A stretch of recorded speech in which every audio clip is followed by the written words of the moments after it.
우리에게 주시는 하나님 말씀 사도행전 4장입니다. 사도행전 4장 32절에서부터 5장 11절까지의 말씀입니다. 사도행전 4장 32절에서부터 5장 11절까지의 말씀입니다.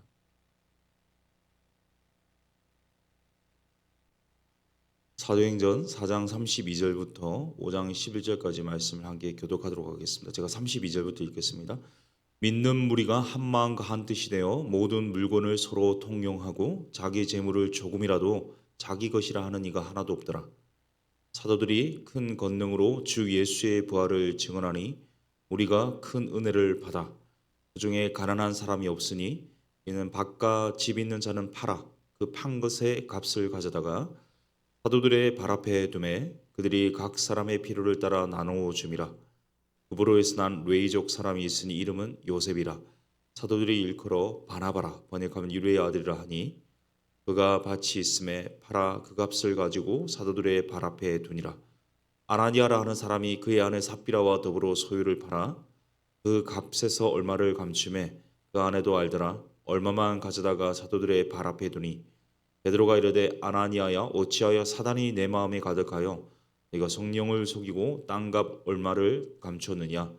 땅이 그대로 있을 때에는 내 땅이 아니며 판 외에도 내 마음대로 할 수가 없더냐.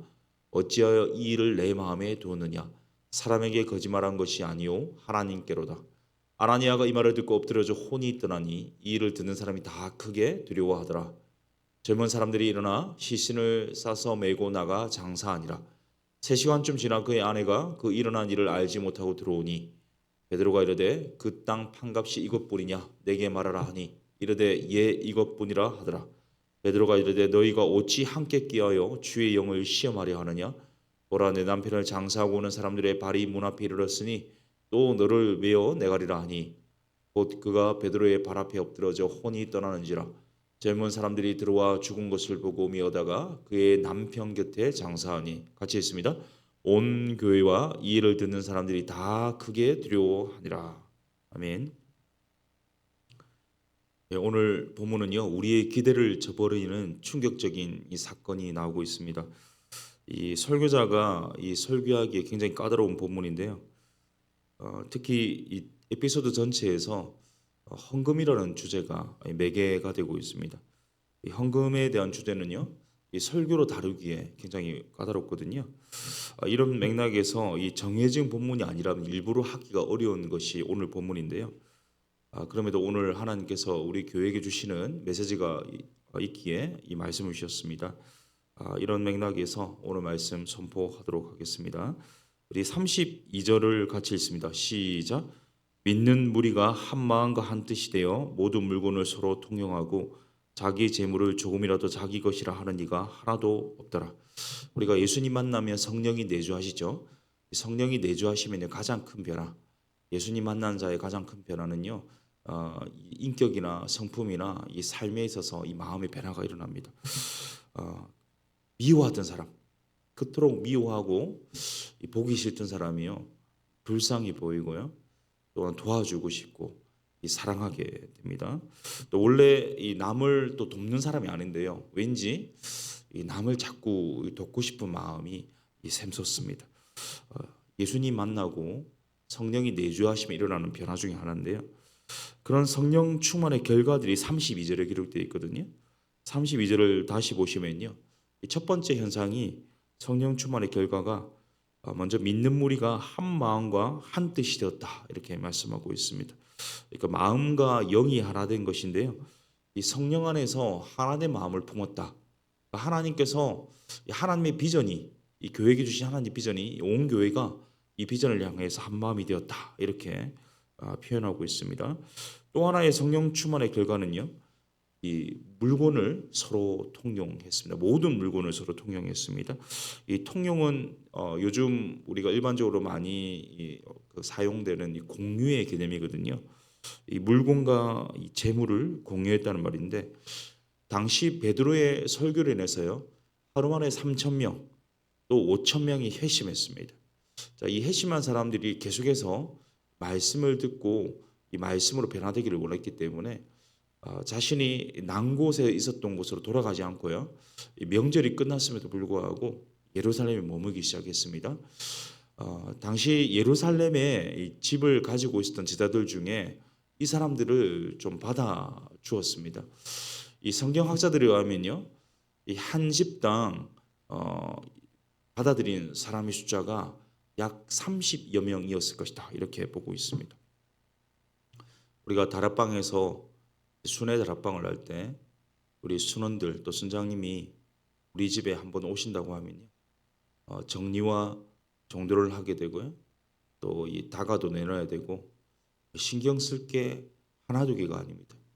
이 단회적으로 손님들이 와도요, 이렇게 신경 쓸 것이 많은데 하루가 아니라 이틀이 아니라 기약 없이 이 수십 명의 사람들이 집에 와서 같이 거한다. 신경 쓸 것이 한두 개가 아니거든요. 엄청난 희생과 이 헌신을 요구하는 대목인데요. 이렇게 회심한 사람들을 이 제자들, 성령 충만한 사람들이 이것을 받아들였다는 거죠. 세 번째 성령 충만의 결과는요, 청지기 의식입니다. 여기 같이 읽겠습니다. 시작. 자기 재물을 조금이라도 자기 것이라 하는 이가 하나도 없더라. 이 자기 재물이거든요. 그런데 내 것입니다 하는 이 고백이 한 사람도 없었다, 이렇게 표현하고 있습니다. 하나님이 주신 재물이기 때문에 하나님께서 쓰시겠다고 하신다면요, 하나님께 내놓아야 되겠죠. 그러니까 성령 충만한 결과는요, 내가 하나님이 아니구나, 내가 모든 것의 주인이 아니구나, 내가 청지기구나라는 것을 깨닫게 된다는 사실입니다. 이 성령 충만의 결과 세 가지 말씀드렸는데, 바로 한 비전, 한 성령 안에서 하나 되고요, 또 하나는 다른 일을 위해서 헌신하고 공유하는 이런 섬김이 있고요, 마지막으로는 우리 세 번째 말한 것처럼 내 것이 아니다, 청지기 의식을 가지는 것을 말씀드렸는데요. 우리 33절부터 35절까지를 제가 읽겠습니다. 사도들이 큰 권능으로 주 예수의 부활을 증언하니 우리가 큰 은혜를 받아 그중에 가난한 사람이 없으니 이는 밭과 집 있는 자는 팔아 그 판 것의 값을 가져다가 사도들의 발 앞에 두매 그들이 각 사람의 필요를 따라 나누어 줍니다. 조금 전에 성령 충만한 결과에 대해서 좀 구체적인 신뢰들을 두고 있는데요. 집이 있거나 밭을 소유하고 있는 사람들이 이 사도들이 전한 부활의 이 증거, 이 복음을 듣고요, 이 큰 은혜를 받습니다. 그래서 그것들을 팔게 됩니다. 그리고 이 사도들의 발 앞에 둡니다. 그래 각 사람의 필요를 따라서 사도들이 나눠주니까요, 가난한 사람이 한 사람도 없었다, 이렇게 성경은 증언하고 있는데요. 이 35절과 37절, 오늘 본문의 5장 2절에 반복되는 구절이 사도들의 발 앞에 두니라. 그러니까 하나님이 세워주신 사도들의 영적 권위를 인정할 뿐만 아니라 이 사도들이 하나님의 권위를 가지고 드린 헌금 헌물을 잘 분배해 주기를 바라는 마음으로 모든 것을 위임하는 장면이 사도들의 발 앞에 두니라라는 구절에서 거듭 강조되고 있는데요. 당시 역사가들의 증언에 의하면 1세기 로마 시대 때 집과 밭을 소유하고 있는 사람들은요, 전체 인구의 10%가 채 되지 않았다고 합니다. 예루살렘에 있는 사람들은 비율이 더 낮았기 때문에 아주 소수의 사람들이었지만 그들이 기꺼이 전부를 위해서 자신의 재산을 내어놓았다는 거죠. 구체적으로 그 중에 이 한 사람이 나오는데 우리가 잘 아는 사람이거든요. 우리 36절, 37절 한번 같이 읽겠습니다. 시작. 두브로에서 난 레이족 사람이 있으니 이름은 요셉이라 사도들이 일컬어 바나바라 번역하면 유레의 아들이라 하니 그가 밭이 있음에 팔아 그 값을 가지고 사도들의 발 앞에 두니라. 우리가 잘 아는 바나바입니다. 이 바나바는요, 우리 마가 요한의 삼촌으로 잘 알려져 있거든요. 근데 이 바나바의 이름을 보시면요, 히브리식 이름은, 유대식 이름은요, 바나바입니다. 그러니까 나바의 아들인데요. 조금 더 엄밀하게 단어를 살펴보면 이 나비의 아들이라는 표현입니다. 그러니까 나비가 히브리어로 선지자이거든요. 그러니까 선지자의 아들이라는 거예요. 그러니까 선지자가 당시 위로의 말씀을 선포하는 자들이었기 때문에 이 바나바의 이름의 뜻은요, 위로의 아들이다, 이렇게 해석할 수 있겠습니다. 그 바나바가요, 자신이 가지고 있던 소유 중에 밭을 팝니다. 그리고 그 값을 가지고 이 사도들의 발 앞에 두었습니다. 당시 그렇게 많은 퍼센테이지는 아니지만 사도들 앞에 이 밭과 집을 팔아서 사도들 발 앞에 둔 사람들이 이 바나바뿐은 아니겠죠. 또한 조금 뒤에 언급할 아나니와 삽비라뿐은 아니겠습니다. 그럼에도 불구하고 왜 이 바나바와 이 아나니와 삽비라 부부의 예를 들고 있을까? 이것은 이 극명하게 대조되는 사건인 것을 보여주는데요. 이 바나바가 이렇게 사도들의 발 앞에 두었다는 이 성경의 명시는요. 바나바 이 행위가 온 교회의 기감이 되고 본이 되었다는 말이고 온 교회가 이것을 가리켜서 이 칭찬하고 이 환호했다고 볼 수 있겠습니다. 이렇게 모범적인 칭찬과 또 이런 바나바의 어떤 행한 일에 대해서 기리는 것들이 사람들에게 회자되니까 이것을 보고요. 이 자극을 받은 사람이 있거든요. 5장 1절에 나오고 있는데요. 5장 1, 2절 한번 같이 읽습니다. 시작. 아나니아라 하는 사람이 그의 아내 삽비라와 더불어 소유를 팔아 그 값에서 얼마를 감춤해 그 아내도 알더라. 얼마만 가져다가 사도들의 발 앞에 두니. 아멘. 이 사건은 사실은 좀 이해가 안 되는 부분이거든요.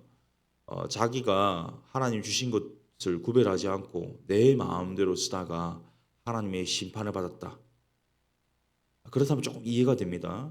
물론 죽는 것까지는 아니겠지만 심판을 받을 수도 있겠다 생각 드는데요. 아나니아와 삽비라는 분명히 있잖아요. 헌금을 하거든요. 헌금을 안 한 것이 아니거든요. 헌금을 했는데 심판을 받습니다. 그런데 그 심판이 굉장히 가혹합니다.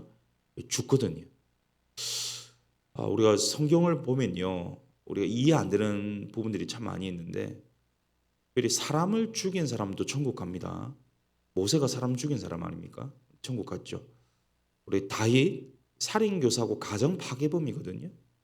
요즘으로 치면 미투 사건의 주동자인데요. 그 사람도 천국 갔거든요. 물론 해결하는 어떤 요소가 수반되기는 하지만요. 천국 갔습니다. 그런데 아나니와 삽비라는요. 헌금했을 뿐인데 다 헌금하지 않았다고 죽었거든요. 도무지 어떻게 이것을 이해해야 될까? 왜 이토록 가혹한 심판을 받았을까? 세 가지로 줄여서 말씀드리면요. 첫 번째는요. 비교의식 때문이었습니다. 앞서 말씀드린 것처럼 바나바가 사도들의 발 앞에 밭을 팔아서 내어놓으니까 온 교회가 칭송을 하고요. 좋은 소문이 났거든요. 선한 영향력을 받으면 되거든요.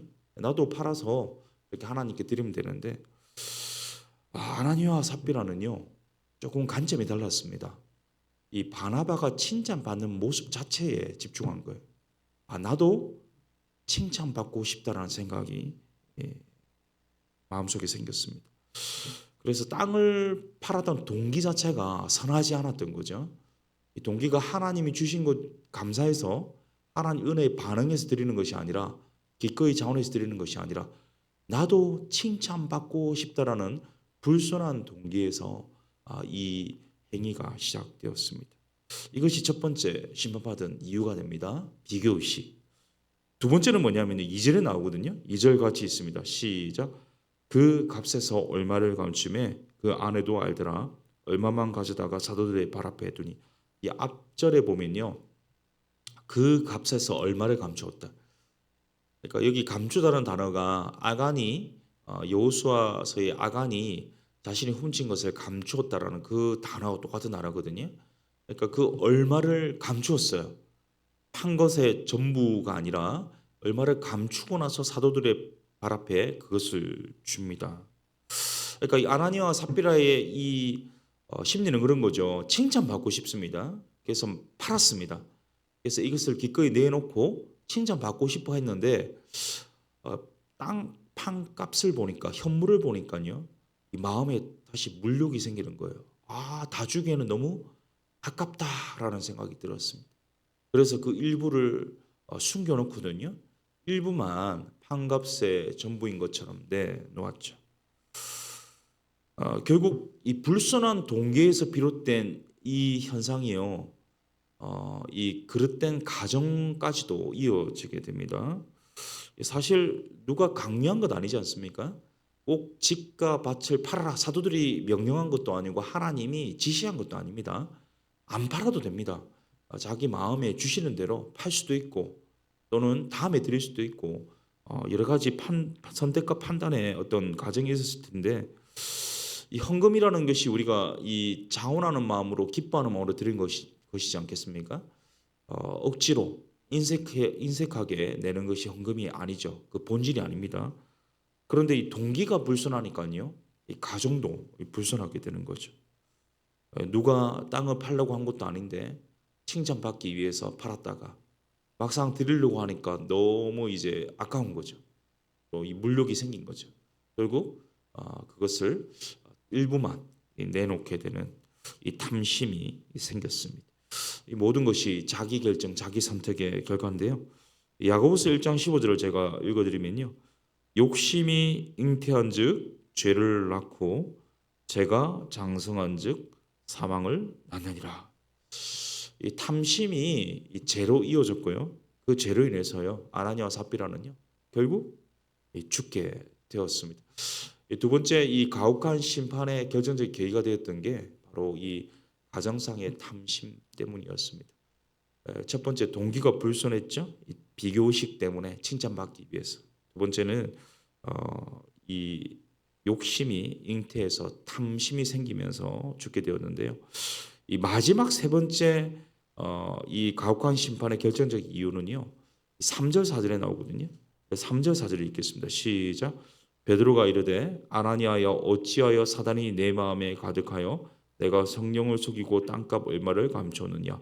땅이 그대로 있을 때에는 내 땅이 아니며 판 후에도 내 마음대로 할 수가 없더냐.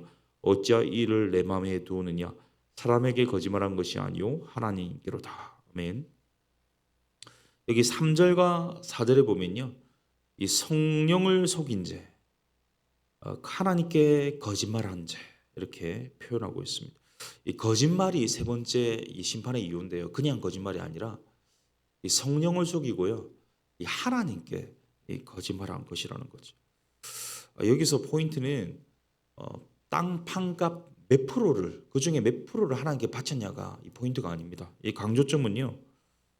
하나님은 헌금 안 받아도 이 부족함 없으신 분 아니십니까? 오히려 이 동기가 불선하니까 가정도 불선하고 그 동기와 가정의 불선함을 포장하기 위한 것도요. 결국에는 불선하게 되었다는 거죠. 이 사람의 칭찬과 이 재물도 유지하려는 마음이 이 가식적인 이 포장을 하게 만들었고 이 결국 하나님과 성령을 속이는 결과를 낳고 말았습니다. 이 마태복음 12장에서 우리 주님이 이렇게 경고하신 적이 있거든요. 제가 읽겠습니다. 사람에 대한 모든 죄와 모독은 사하심을 얻되 성령을 모독하는 것은 사하심을 얻지 못하겠고. 이 아나니아와 삽비라는요 청지기 의식을 가진 것이 아니라 성령 충만한 것이 아니라 그 마음에 사단이 가득했습니다. 그래서 그릇된 동기, 비교 의식을 가지고요 칭찬받고자 하는 그릇된 동기에서 또 그릇된 과정, 이 탐심이 생겼죠. 하나님께 다 바치지 않고요. 결국 이것을 포장하기 위해서 그릇된 포장을 하기 위해서 결국 그릇된 이 결과를 겪고 말았습니다. 사랑하는 성도님 여러분, 아까도 언급한 것처럼 2절에 이 감추매라는 단어가 여호수아서에 나오는 아간의 행동을 빗대어서 말할 때 쓰는 단어였다고 말씀드렸는데요. 아간이 죽임을 당했죠. 그 이유는 헤렘 때문이었거든요. 하나님만 사랑하고 모든 것 진멸하라는 것이었는데 이 아간이 이에 순종하지 않았습니다. 우리가 잘 아시다시피 여호수아서는요. 제2세대 광야 이스라엘 백성들이 새로운 이 광야 교회 공동체를 막 시작하는 시점이었거든요. 그러니까 일종의 이 시범 케이스로 아간은 죽임을 당했습니다. 그가 불순하고 죄악을 범했긴 했지만 아주 큰 시범 케이스 경고였다면요. 오늘 신약의 교회 공동체가 시작되는 시점에서 이 아나니아와 삽비라 사건도 하나님 앞에서 정직하게 요구하시는 이 하나님을 속이지 않는 정직함을 하나님이 요구하셨는데 그 정직함에 불순종한 아나니아와 삽비라가 이 시범 케이스로 진멸되고 있습니다. 우리가 이 청직이라는 사실을 망각해서는 안 되겠습니다. 이 헌금이든 헌물이든 헌신이든 이 하나님께 드릴 때는요, 하나님께 받은 은혜 때문에 이 자발적으로 드려야 되겠죠. 다른 사람과 비교하게 되면요, 그때부터 이제 문제가 생깁니다. 이 탐욕이 있으면요, 이 문제가 생기죠. 이 헌금을 하거나 헌물을 하거나 헌신을 한다 할지라도 이런 비교의식 또는 이런 이 탐심이 들어오게 되면요, 그 결과는 참혹할 수 있다는 사실입니다. 언제나 내가 왜 주님을 따르는지, 왜 제자가 되고 있는지, 왜 헌신하고 섬기려고 하는지에 대한 분명한 이 동기를 확인해야 되겠습니다. 이 칭찬은요, 사람에게 받는 것이 아니거든요. 이 칭찬의 주체는 하나님께 있습니다. 오늘도 하나님 앞에서 이 정직함으로 모든 것이 하나님께로부터 왔기 때문에 모든 것을 하나님께 드리는 마음으로 온전한 헌신으로 하루를 드릴 수 있는, 또한 우리 남은 생애를 드릴 수 있는, 그래서 하나님께 칭찬받는 인생 될 수 있는 우리 모두가 될 수 있기를 예수님의 이름으로 축복합니다. 우리 함께 기도하겠습니다. 아까 앞서 제가 말씀 읽어드렸었는데요, 마태복음 12장 31절에 이런 경고의 말씀을 주셨습니다. 사람에 대한 모든 죄와 모독은 사하심을 얻되 성령을 모독하는 것은 사하심을 얻지 못할 것이다. 우리가 사람에게 잘 보이기 위한 비교의식이요, 우리를 죽이거든요. 이 탐욕이요, 우리를 죽입니다. 무엇보다 이 비교와 탐욕을 포장하고자 하는 거짓말, 성령을 속이는 거짓말이 우리를 죽입니다. 하나님 앞에서 하나님 평가가 중요하지 않겠습니까? 두릴 것 떨림으로 하나님 앞에서 정직하게 하시고 순수하게 하시고 순결하게 하셔서 하나님 주신 은혜에 반응함으로 억지로 하거나 인색하게 하는 것이 아니라 기꺼이 감사함으로 장원함으로 기쁨으로 온전히 주께 헌신하고 헌금하고 헌물할 수 있는 이 정직하고 순전함을 허락하여 주시옵소서. 우리의 어떤 헌신의 동기를 한번 돌아보시면서 다시 한번 하나님 앞에 결단함으로 이 시간 한번 말씀 기억하면서 한번 기도하겠습니다. 살아계신 하나님 아버지, 하나님 앞에 헌신하고 수고하고 애쓰는 것이 정말 비교의식 때문에 망할 수 있습니다. 하나님, 때로는 탐심이 우리 안에 스멀스멀 생기면서 결국 그것이 그릇된 결과를 낳을 수 있다는 사실을 경고해 주셨습니다. 하나님 받은 은혜 때문에, 하나님께 주신 놀라운 사랑 때문에 기꺼이 자원하여 기쁨으로 드리는 이 헌신과 헌물과 이 헌금이 되게 하여 주시고 다른 사람과 비교하지 않게 하여 주십시오. 하나님, 이 탐심이 작동하여서 좀 하나님께 온전히 드리는 이 헌신을 방해하지 않도록 주님 도와주시옵소서. 주님 앞에 약하고 부족한 연약한 인간입니다. 그러나 우리에게 가장 이 바른 판단과 올바른 평가를 하실 분은 하나님밖에 없다는 사실을 기억하고 하나님 앞에서 순전하고 하나님 보시기에 올바른 이 정직함이 있기를 간절히 소원합니다. 하나님, 우리의 헌신과 헌금과 헌물을 주님께 드리되 날마다 이 점검하여서 하나님 앞에서 내가 바르게 바른 동기로 바른 가정으로 바른 결과로 주님께 나아가고 있는지를 돌아보며 온전히 주님께 칭찬받는 인생 될 수 있게 하여 주시도록 우리를 오늘도 붙잡으시고 이 선하게 이끌어 주시고 하나님, 가장 하나님께서 기뻐하시는 길로 인도하시고 이끌어 주셔서 이 주님 섬기고 헌신하면서 망하는 그릇된 결과가 나오지 않도록, 참혹한 고통스러운 이 비참한 결과가 나오지 않도록 하나님, 우리의 이 마음과 생각을 지키시고 선하게 인도하여 주시옵소서. 우리 교회를 위해서 기도하겠습니다. 우리 리더들을 위해서 기도해 주십시오. 성령 충만한 리더들이 되게 하여 주시도록. 다음 세대, 우리 오하나 어제 입단식이 있었는데요, 우리 다음 세대가 이 말씀 암송으로 또 게임을 통해서 정말 하나님의 은혜를 체험하고 예수의 제자가 될 수 있도록 도와주시도록 섬기시는 분들을 위해서 기도해 주시면 좋겠고요. 우리 이번 주 가정의 주일이 있습니다. 5월 가정의 달을 맞아서 이 가정의 주일 온 가족 예배를 드릴 때 우리 모두가 그리스도 예수 안에서 한 가족일 뿐만 아니라 우리 가족 내에서도 2세대 혹은 3세대, 4세대가 함께 모여서 드리는 예배를 통해 은혜와 감격과 믿음이 전수되는 기쁨이 있도록 하나님 함께하여 주옵소서. 기도했으면 좋겠고, 우리 성도님들 가운데 어려운 분들이 있습니다. 수술을 앞둔 분들, 수술하고 있는 분들, 항암 중인 분들, 또 정신적으로 또 여러 가지 영적으로 경제적으로 힘든 분들, 하나님께서 회복을 주시고 치유의 은혜를 허락하여 주시도록. 우리 올해 사역들이 굉장히 많은데요, 우리 제자훈련과 다락방과 신앙 강좌, 새가족 강의, 세례식, 풍삼초 1기 입금이 양성교육과 2기 세미나, 부주간의 더사랑 미션 컨퍼런스, 이 모든 가정 가운데 하나님 간섭하시고 은혜 주셔서 하나님 우리 가운데 주님 주신 비전을 우리가 공유할 뿐만 아니라 정말 주님 영광 위에 달려가는 더사랑 교회가 되게 하여 주시옵소서. 모일 때마다 기쁨이 있고 만날 때마다 감격이 있고 풍성한 부흥과 성장의 결실, 성숙의 은혜가 있게 하여 주시도록 우리 한번 교회를 위해서 기도하신 후에 개인 기도하시고 돌아가도록 하겠습니다. 기도하겠습니다. 살아계신 하나님, 주님 의탁합니다. 신뢰합니다. 바라봅니다. 의지합니다. 하나님, 주님 안에서 진정한 이 자유와 기쁨을 누리기를 원합니다.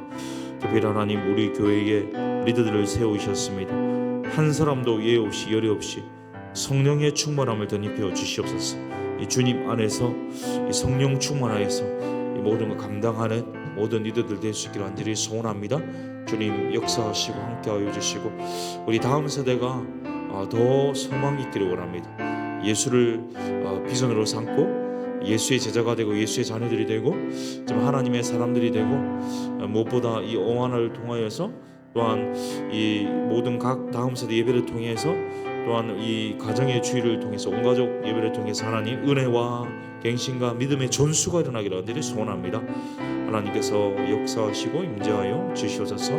특별히 하나님, 우리 가운데 어려움을 당한 분들 하나님 한 사람 한 사람 찾아가 주셔서 그들의 간구와 부르짖음과 탄식을 외면하지 마시고 하나님 그들의 모든 이 부르짖음대로 치유하여 주시고 회복시켜 주시고 공급하여 주시고 은혜 덧입혀 주시옵소서. 이 올해 진행되는 모든 더사랑교회 사역을 통하여서도 하나님 풍성한 결실이 있기를 원합니다. 주님이 함께 하실 때 우리가 만날 때마다 기쁨이 있고 감격이 넘치고 위로가 되고 소망이 넘치고 성장이 있고 성숙이 있고 부흥이 있는 그런 놀라운 결실이 있기를 간절히 소원하오니 주님 함께 하시고 모든 사역 가운데 역사하여 주시옵소서. 그러나 이 아침에도 우리가 개인적인 기도의 제목을 가지고 주님 앞에 나왔습니다. 주님 앞에 부르짖습니다.